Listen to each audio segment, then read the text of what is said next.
আসসালামু আলাইকুম। পুরো মানব জাতিকে আমি সালাম জানাই এবং বলি পুরো মানব জাতির ওপরে আল্লাহর তরফ থেকে রহমত নাজিল হোক।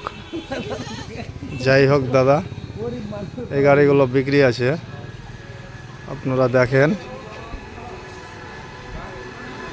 কোনো দোষ ভাই দাদা ভাইয়ের লাগলে আসবেন, নিয়ে যাবেন।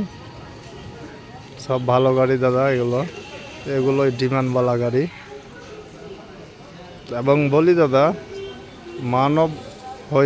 মানুষ হয়ে জন্ম নিয়ে আমরা অনেক জাতি, অনেক ধর্মে, অনেক বেধর্মী হয়ে বসবাস করছি।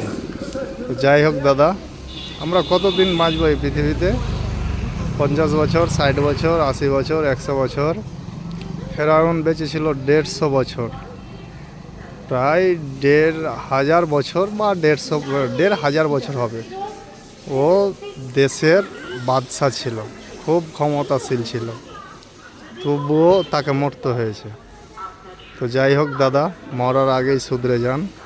আপনারা চিন্তা ভাবনা করে দেখবেন কোন ধর্ম সঠিক। আমি বলছি না যে ইসলাম ধর্ম সঠিক, মুসলমান ধর্ম সঠিক, বা হিন্দু ধর্ম সঠিক, বা বৌদ্ধ ধর্ম সঠিক।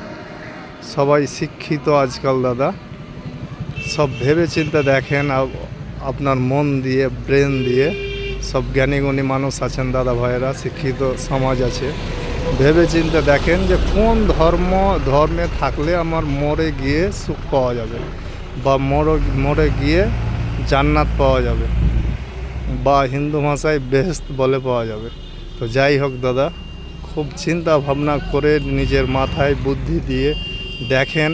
শিক্ষিত মানুষ, পড়াশোনা করেন, ইতিহাস খুঁজেন, কোন ধর্মে থাকলে তুমি মরে গিয়ে শান্তি পাবা, ওই ধর্ম পালন করার চেষ্টা করেন দাদা।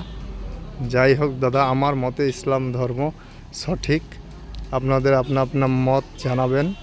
এবং দাদা, ইতিহাস থেকে পড়ে শুনে মাথায় বিবেক বিবেচনা লাগিয়ে দেখেন কোন ধর্মে থাকতে গেলে মরে গিয়ে সুখ পাওয়া যাবে। মাত্র 2-4 মিনিট বাঁচতে এসছি আমরা দাদা এই পৃথিবীতে।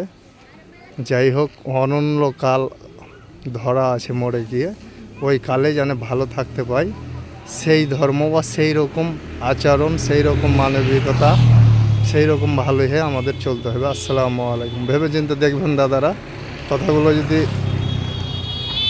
ভালো হয় জানাবেন। এবং আমার দ্বারা কেউ যদি রেগে থাকেন বা কাউরি ক্ষতি করে থাকি, তো দাদা ভাইয়েরা, ছোট ভাই বা ছেলে বা বন্ধু মনে করে আমাকে ক্ষমা করবেন দাদা। আসসালামু আলাইকুম।